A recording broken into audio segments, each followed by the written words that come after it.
Kembali di Kompas Petang, Saudara. Kejaksaan Agung menggeledah kantor BGN usai Presiden mencopot Dadan Hindayana dan dua pimpinan BGN.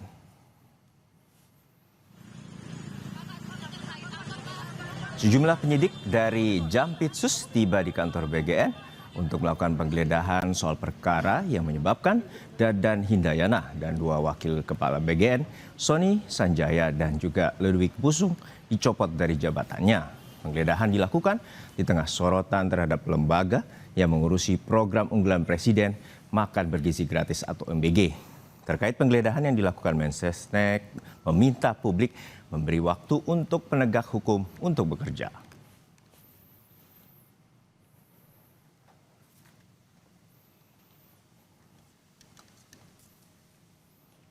Kepala Staf Kepresidenan atau KSP Dudung Abdurrahman mengungkapkan banyaknya laporan terkait masalah di Badan Gizi Nasional, termasuk dugaan praktik jual beli titik Satuan Pelayanan Pemenuhan Gizi atau SPPG, dapur makan bergizi gratis.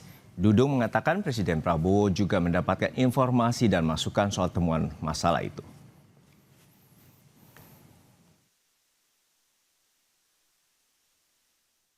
Ada terjadi praktek semacam jual beli titik dapur gitu. Apakah ini yang kemudian menjadi dasar dari Pak Presiden kemudian mencopot Pak Dadan gitu? Ya, kemungkinan besar seperti itu. Banyaklah informasi-informasi beliau, saya rasa ke Presiden yang nyampe bukan tidak serta-merta dari temuan saya di lapangan, tetapi dari banyak sumber lah. Kalau saya kan dulu udah sebulan yang lalu mungkin saya sidak ke lapangan, ada hal-hal ketimpangan tapi yang baik juga banyak. Ya. Tapi Presiden inginnya sempurna bahwa semua itu tidak ada terjadi sedikit pun ada yang menyimpang dari program beliau.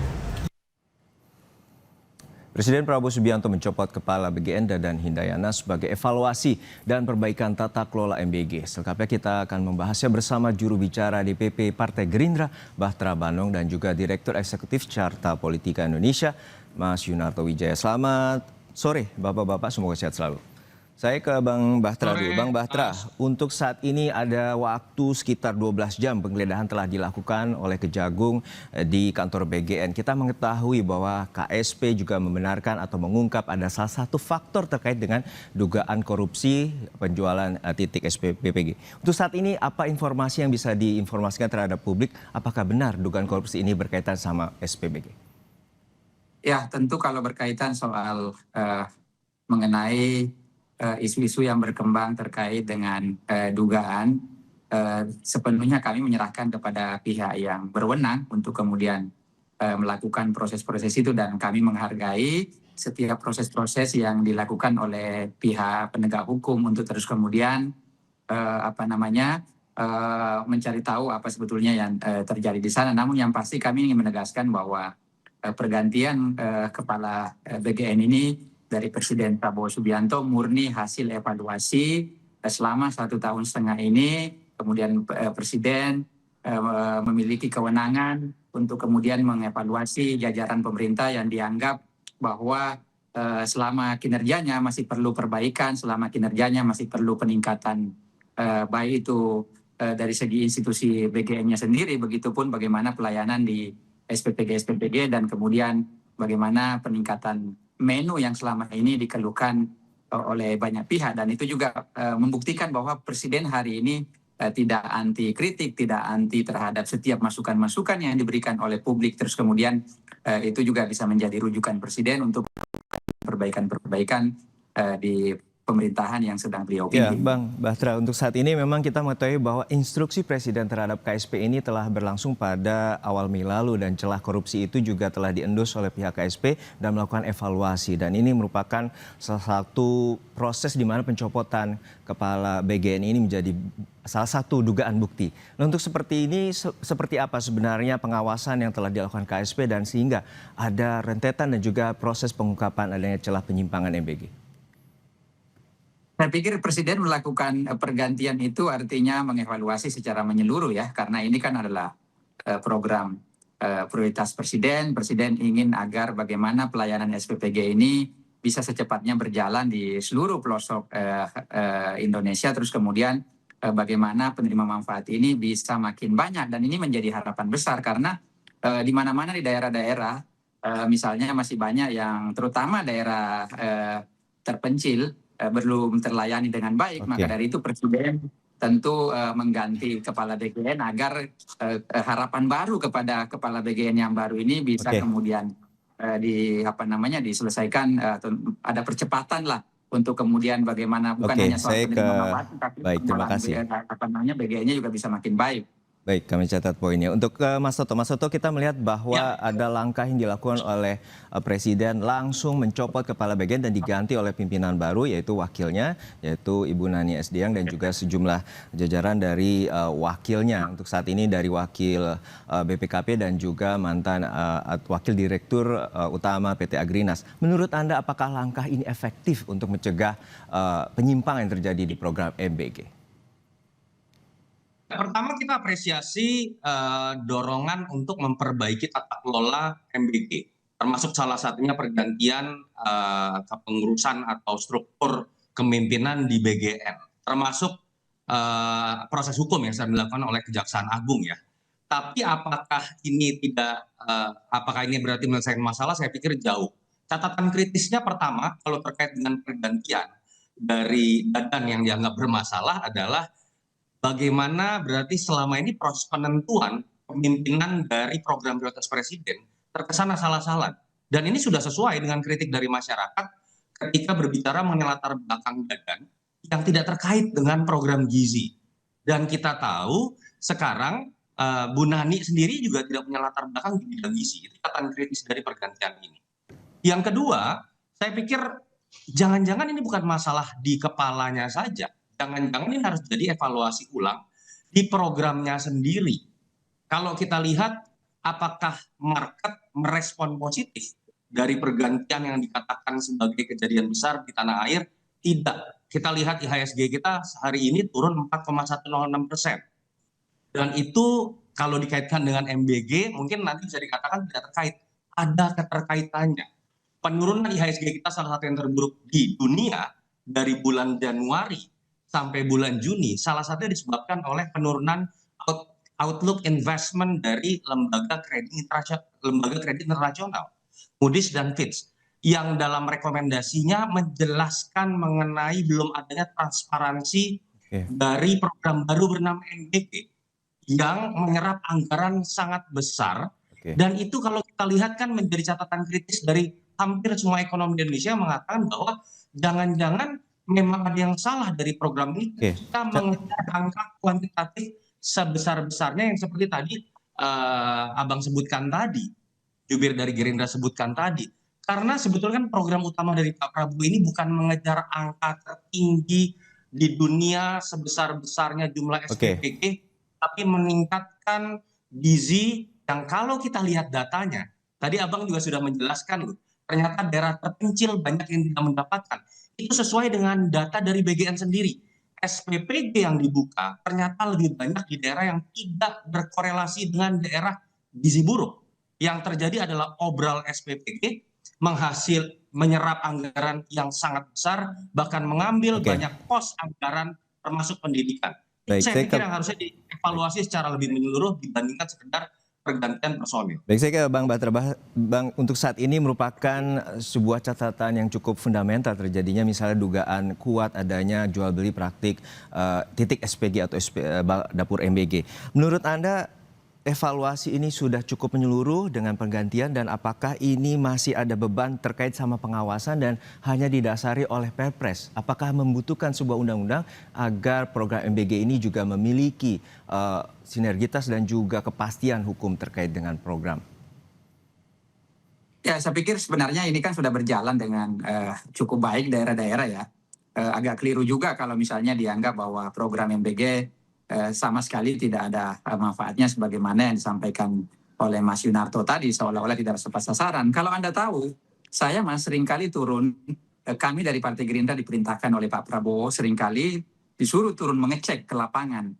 Dan apa yang terjadi, saya begitu turun ke dapil, contoh saya ambil sampel misalnya di dapil Sultra, saya turun ke bawah menyaksikan, mengecek MBG ini. Banyak sekali manfaatnya. Kenapa? Karena di sana misalnya ya ada suatu desa saya mau sebutkan di Kolaka Timur, di sana itu mulai dari penyewaan gedungnya itu adalah milik BUMDes. Artinya apa?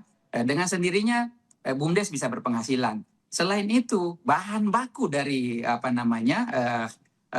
makan bergizi ini dari mana didapatkan? Mereka dari para petani lokal, baik itu sayurannya, baik itu telurnya, baik itu misalnya buah-buahannya. Jadi perputaran uang terjadi di desa-desa sebetulnya, dan itulah yang banyak yang tidak diketahui oleh publik. Nah, inilah harapan Pak Prabowo dengan pergantian ini. Ibu Nani kita ketahui bahwa beliau juga sering turun ke lapangan untuk memantau. Itu juga bisa menjadi pengalaman beliau kemudian untuk memperbaiki secara keseluruhan apa yang menjadi kekurangan, yang tentu ini kan program baru. Namanya program baru pastilah masih ada kekurangan yang perlu dibenahi. Nah, dengan jalan itulah Pak Prabowo kemudian menganggap bahwa Ibu Nani ini dengan pengalaman yang 1,5 tahun ini yang sering turun ke lapangan memantau, apakah itu memantau penyaluran makanannya ataupun misalnya gizi yang selama ini. Titik kritisnya bahwa bukan hanya program baru, Bang Bahtera, bahwa ini sudah hampir berjalan 2 tahun dan menggunakan anggaran hingga 200 triliun lebih. Seperti apa sebenarnya celah pengawasan ini yang tampaknya memiliki titik lemah dan juga menjadi sorotan, terutama di pemerintahan?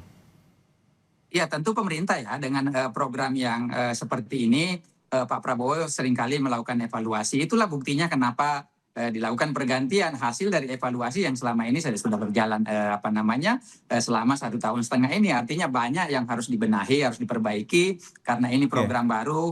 Ya tentu yang namanya program baru tidak bisa semulus yang kita bayangkan, tetapi bahwa manfaatnya sangat banyak. Ya kita tahu sendiri ya, saya menyaksikan sendiri di lapangan manfaat MBG ini sangat baik. Misalnya dengan sebagaimana apa yang menjadi harapan Presiden Prabowo selama ini ingin memperbaiki gizi anak-anak atau generasi-generasi kita di masyarakat. Baik, saya ke Mas Toto. Juno, saya simpel aja Bang Juno. Kalau misal ditanyakan ada manfaat, pasti. Semua program pasti ada manfaat. Tapi apakah dia mengambil dari dana pos lain? Coba dijawab. Ada 223 triliun anggaran yang diambil dari pos pendidikan.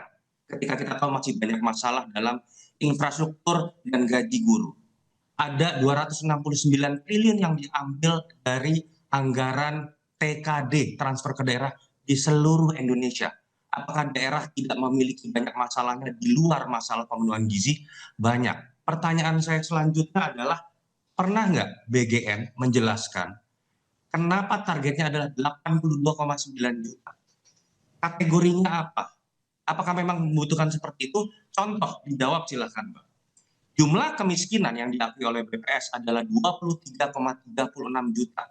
Apakah negara ingin mengatakan di luar yang tidak miskin mereka juga punya gizi buruk sehingga harus diberikan, sehingga harus mengambil pos anggaran sebesar itu? Ini yang menurut saya menjerumuskan Pak Prabowo ketika mendorong Pak Prabowo untuk bangga dengan pencapaian kuantitatif. Kenapa saya katakan seperti itu? Pak Prabowo dalam pidatonya membanggakan angka kuantitatif penerima manfaat. Ketika berbicara melampaui populasi Singapura, Korea Selatan, Afrika Selatan, bahkan McDonald yang jadi bahan ketawaan. Padahal yang ingin ditargetkan kan bukan masalah seberapa banyak, tapi kemudian apakah gizi kemudian bisa meningkat, dan itu hanya bisa dilakukan kalau target penerima sudah banyak. Kenapa terjadi seperti ini sih? Kesalahan pengelola, lalu kemudian tata kelola yang berantakan, keracunan, karena ketika targetnya kuantitatif, Bang Juno, yang terjadi adalah obral SPPD sebanyak-banyaknya di daerah yang seharusnya tidak perlu dibagi, dan problem seperti korupsi seperti yang disebutkan dan diduga tadi akhirnya terjadi. Ayolah evaluasi. Bang Bahtera, bahwa tadi catatan dari Mas Toto terkait sama variabel kuantitatif. Baik, variabel kuantitatif yang dikedepankan namun transparansi masih minim bagi publik. Seperti apa tanggapan Bang Bahtera? 2,9 juta aja. Iya, tentu ke depannya memang harus banyak pembenahan, tetapi keliru juga kalau kita menganggap bahwa ini manfaatnya sangat kecil. Saya nggak katakan itu, jelaskan penerima manfaatnya sangat banyak, masih banyak anak-anak kita selama ini yang terjadi gizi buruk, begitupun ibu hamil kita. Kalau soal jumlah pemanfaatnya sebenarnya nggak cukup kalau hanya 80 juta. Seharusnya rakyat dari mana negara itu jumlah dia kemiskinan harus kita mampu 23,36 negara juta. harus mampu menjamin Oke, seluruh berapa rakyatnya angka gizi agar buruk tidak kalau terjadi Anda gizi katakan buruk. tidak cukup? Negara harus Berapa menjamin angka gizi buruk agar kalau Anda tidak ada katakan lagi tidak cukup? ibu-ibu Anda hamil jangan menghina masyarakat yang tidak Indonesia mampu misalnya yang gizinya sudah cukup gizinya baik dengan loh. baik. Artinya apa? Anda mengatakan 80,9 Pemerintah juta bertanggung nggak cukup. jawab Bang untuk Bakra, berapa bagaimana jumlah agar angka gizi masyarakat buruk saya kita ingin ke tanya? depan dari segi gizi bisa Berapa diperbaiki angka gizi dengan buruk? baik. Saya ingin tanya.